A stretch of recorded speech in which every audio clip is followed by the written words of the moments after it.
업계에 들어온 지 벌써 13년째, 제 커리어도 이제는 어느 정도 안정기에 접어들었다고 할 수 있겠습니다. 감독이 되고 난 이후에는 제가 직접 그림을 그리는 일이 정말 줄어들었습니다. 그림이 좋아서 시작을 했는데 열심히 해서 승진을 했더니 정작 좋아하는 그림을 못 그리게 된 거죠. 그림을 왼손으로 그리기 시작했습니다. 왼손을 보내놓아서 전체적인 그림의 밸런스를 좀 더 잘 잡게 된다던가 하는. 이 프로그램은 30년을 고객과 함께한 켈코 보험 제공입니다.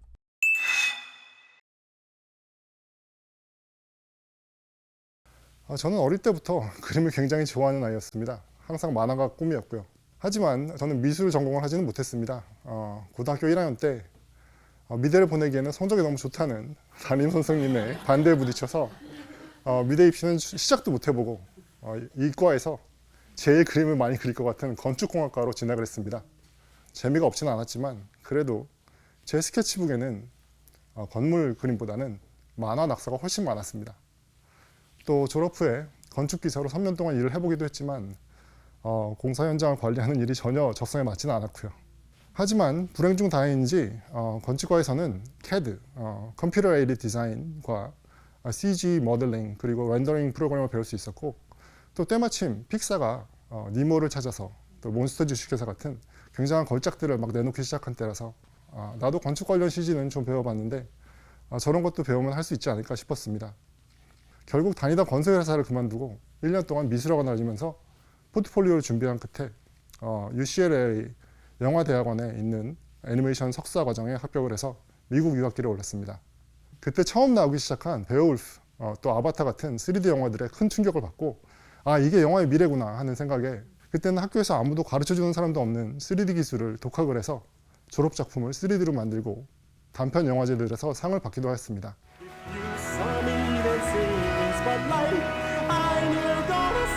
Damn, it's hot. Oh, you might think that I'm a narcissist. That could be true, but don't you judge too fast. Go get yourself a pair just like this. Put them on and split it like this. Then you will be coming to my ballet class. Ha! I knew it. 또 이때 익힌 3D 카메라 기술들을 이용을 해서 졸업 후에 바로 리드민 휴즈라는 VFX 회사의 카메라 레이아웃 아티스트로 들어갈 수 있었습니다. 또 그 회사에서 그 해에 오스카에서 감독상과 또 특수 시각 효과상을 받았던 파이 이야기라는 작품에 참여를 해서 작업을 하기도 했습니다. 제가 일을 했던 작품들인데요. 하지만 리드민 휴즈는 제가 처음에 목표로 했던 픽사나 드림웍스 같은 순수 애니메이션 회사는 아니고 실사 영화에 합성되기 위한 이런 VFX 효과를 제작하는 회사였습니다. 이렇게 귀여운 캐릭터들을 애니메이션을 만든다고 해도 실사 위주의 작업이었습니다. 제가 원했던 애니메이션과는 조금 차이가 있었죠. 결국 관련된 잡 포스팅이 올 때마다 지원을 해서 1년 반 정도 지나서 정말 원하던 드림웍스 애니메이션에 들어갈 수 있었습니다. 드림웍스는 구글에 종종 비교될 만큼 정말 좋은 근무 환경과 복지를 자랑하는 회사였고요. 그 회사에서 제가 정말 좋아하고 회사를 대표하기도 하는 이런 How to Train Your Dragons 2 같은 프랜차이즈의 작품에서 작업을 하기도 하였습니다. 하지만 이렇게 원했던 회사에 들어가고 아무리 좋은 작품을 만들고 있다고 해도 부서별로 세세하게 나누어져서 분업이 이루어지고 있는 업계 현실은 제가 마음대로 창작을 하던 대학원 때와는 많이 달랐습니다. 제가 속해 있던 CG 레이아웃 부서에 대해서 간단히 설명을 드리자면은 스크린라이터들이 이런 시나리오, 스크립트를 씁니다. 그러면 스토리보드 아티스트들이 이 시나리오를 읽고 그 모든 장면들을 만화처럼 한 컷 한 컷 그리기 시작합니다. 그러면 이 모든 이미지들을 모아서 음성을 붙이고 사운드를 입혀서 애니매틱 혹은 스토리보드 릴이라는 영상을 만듭니다. 위에 보시는 이런 영상인데요. 그러면은 저 같은 CG 레이아웃 아티스트들이 이런 임시적으로 제작된 모델과 배경을 이용해서 스토리보드 릴의 내용을 그대로 CG로 다시 재현을 합니다. 사실 매우 다양하고 전반적인 CG 애니메이션 테크닉을 모두 다루는 종합적인 부서이지만 기본적으로는 스토리보드 아티스트들이 이미 그려놓은 장면을 다시 CG로 재현하는 성격이 이르기 때문에 저희가 원하는 대로 크리에이티브한 작업을 하기에는 매우 한계가 있었습니다. 그러다 보니까 저는 글을 읽고 떠오르는 장면들을 바로 그림으로 그려내는 스토리보드 아티스트들이 너무 부러워졌습니다. 저는 결국 CG 레이아웃을 그만두고 스토리보드를 해야겠다고 마음을 먹었습니다. 하지만 스토리보드를 업계에서 원하는 수준으로 그려본 적도 없었고 대학원에서는 그런 걸 가르쳐주는 사람도 없었습니다. 결국 몇 달 동안 업계 사람들이 가르치는 학원을 다니면서 퇴근 후에 스토리보드 포트폴리오를 만들었습니다.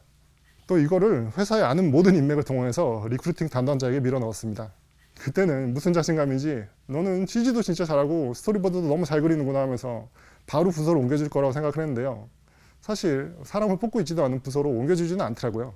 그래도 두드리면 열리기 마련인지 몇 달이 지나지 않아서 학교를 졸업한 지 얼마 안 되는 사람들을 대상으로 하는 스토리보드 트레이니 프로그램을 회사에서 발표를 하더라고요. 저는 이미 일을 하기 시작한 지도 몇 년이 지났고 이미 회사를 다니고 있는 직원인지라 지원 대상자도 아니었지만 이번이 정말 마지막 기회다라고 생각을 하고 제발 테스트만이라도 받게 해달라고 졸랐습니다.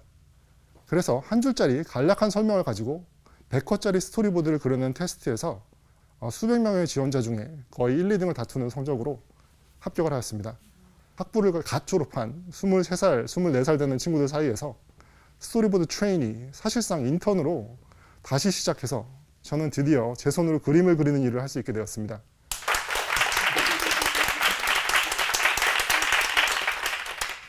업계에 들어와서 첫 이 5년간은 제 커리어가 나아가야 될 방향을 끊임없이 조율해 나가는 시기였습니다. 저는 이 5년 동안 부서만 4번을 바꿨습니다. 하지만 이런 커리어 질풍노도의 시기를 보내고 나서 한번 방향이 제대로 잡히고 난 뒤에는 지금 하고 있는 것보다 더 재밌고 더 창의적인 일을 하고 싶다라는 생각이 들지 않고 그냥 꾸준히 일에 매진할 수 있게 되었습니다. 또 지금 일하고 있는 할리퀸 시리즈 에피소드 감독을 맡아서 제가 원하는 대로 자유롭게 연출을 할 수 있게 되었습니다. 앞으로 갈 길은 또 멀지만 이대로 모멘텀만 잘 유지하면은 슈퍼바이징 디렉터나 프로듀서도 될 수 있는 커리어를 만들어갈 수 있겠구나 싶은 위치까지 왔습니다. 업계에 들어온 지 벌써 13년째 제 커리어도 이제는 어느 정도 안정기에 접어들었다고 할 수 있겠습니다. 하지만 이렇게 직급이 올라가고 커리어가 안정이 되어간다는 게 꼭 좋기만 할 수는 없겠죠. 스튜디오 시스템 안에서 자리가 잡혀가는 것과 동시에 한 사람의 아티스트로서의 저는 조금씩 작아져가고 있다는 생각이 듭니다.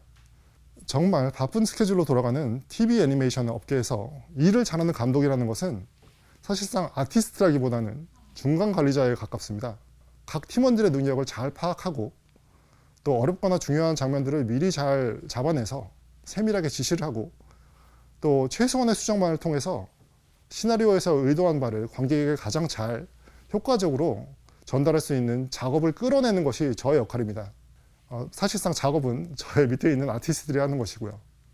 그러다 보니 감독이 되고 난 이후에는 제가 직접 그림을 그리는 일이 정말 줄어들었습니다.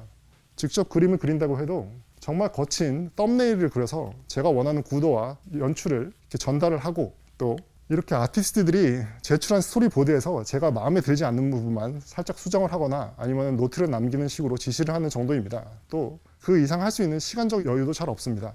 그림이 좋아서 시작을 했는데 열심히 해서 승진을 했더니 정작 좋아하는 그림을 못 그리게 된 거죠.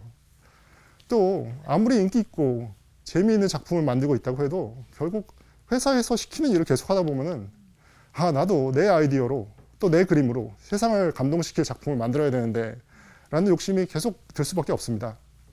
하지만 막상 시간을 쪼개서 제 개인 작업을 시작을 해봐도 생각나는 아이디어들도 다 어디서 본 것 같고 제가 그리는 그림들도 그냥 개성도 없고 밋밋하게 느껴집니다. 그도 그럴 것이 매일 업계 최고 실력의 사람들의 그림을 접하고 있고 또 일이 남의 작업을 지적을 하는 것이 일이다 보니까 눈은 한없이 높아져만 가는데 매일 직접 그림을 그리고 있는 건 아니니까요.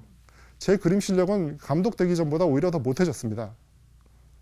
그러다 보니 그림을 그릴 때마다 즐겁기보다는 나 왜 이렇게밖에 못하나, 왜 이렇게 안 그려지나 하는 실망감이 먼저 듭니다. 기껏 의욕을 막 내서 시작을 해봐도 며칠 안 가서 이 정도로 어디다 보여주나 하는 생각에 흐지부지 되기 일쑤입니다. 과연 나의 초심은 어디 갔는가, 나의 초심은 무엇이었나, 지금은 왜 그렇게 하지 못하나 궁금해질 수밖에 없죠. 오랫동안 일해와서 익숙한 분야에서 스스로 높아진 기준에 상관없이 처음 시작할 때처럼 겸손한 마음으로 잘 못하더라도 과정 하나하나에서 즐거움을 느끼는 게 과연 가능은 할까요? 신기하게도 저한테는 그 비슷한 경험이 이미 다른 곳에서 하나 있었습니다. 조금 굉장히 뜬금없는 얘기인데요. 제 취미는 스케이트보드입니다. 저는 24살 때 꽤 늦은 나이에 스케이트보드를 타기 시작했는데요. 스케이트보드는 많은 스포츠가 그렇듯이 왼발잡이와 오른발잡이가 정해져 있는 운동입니다. 주로 사용하는 방향이 정해져 있죠. 근데 제가 늦은 나이에 시작을 한 데다가 한쪽 발로만 펄쩍펄쩍 뛰는 동작을 계속 반복을 하다 보니까 허리의 밸런스가 무너져서 디스크가 오고 말았습니다. 보드는 너무 재밌는데 탈수록 몸은 더 망가져가고 그럼 어떻게 해야 되나 생각을 한 끝에 저는 보드를 반대로 타기 시작했습니다. 제 오른발이 앞발인 거를 바꿔서 왼발로 타기 시작한 거죠. 아무리 이미 머릿속에 들어있고 오른쪽으로 익숙하게 할 수 있다고 해도 그 동작을 다른 발로, 반대발로 다시 구현하는 것은 정말 모든 미세한 근육의 컨트롤을 다시 한쪽 근육에 입력을 해야 되는 어려운 작업입니다. 오른발에서는 이미 너무 쉽고 당연해서 별로 의미 없는 기술과 동작들도 이 왼발에서 다시 성공을 했을 때는 정말 알 수 없는 성취감이 몰려옵니다. 이런 익숙한 것에 있어서도 강제로라도 초보자 수준의 숙련도로 돌아갈 수 있다면 다시 처음 시작할 때처럼 아주 작은 성취에서도 큰 성취를 느낄 수 있다는 것입니다. 저는 이런 것을 그림에도 적용할 수 있지 않을까 싶어서 그림을 왼손으로 그리기 시작했습니다. 혹시 왼손으로 글을 써보거나 그림을 그려보신 적이 있으신가요? 정말 이건 제정신을 가지고 할 일은 못 됩니다. 처음에는 정말 유치원생이 그린 것 같은 손이 나옵니다. 손에 미세한 근육들이 전혀 컨트롤이 되지 않기 때문에 이렇게 동그라미 하나 그리는데도 정말 엄청나게 신경을 써가며 그려도 제대로 그려지지가 않습니다. 처음에는 정말 이걸 왜 하고 있나 싶은 생각도 들고 짜증만 납니다. 하지만 우연이든 컨트롤에 의해서든 원하는 대로 선이 조금씩 나오기 시작하면은 의외로 재미가 있기 시작합니다. 왼손으로 그릴 때는 선이 하나 제대로 그려질 때마다 도파민이 막 분비되는 게 느껴집니다. 이렇게 작은 것에서 즐거움을 느끼는 것은 유치원 때 이후 처음이 아닌가 싶습니다. 적어도 그림에 있어서는요. 떠듬떠듬 왼손으로 그린 그림들이 사실 어떻게 봐도 잘 그린 그림은 아닙니다.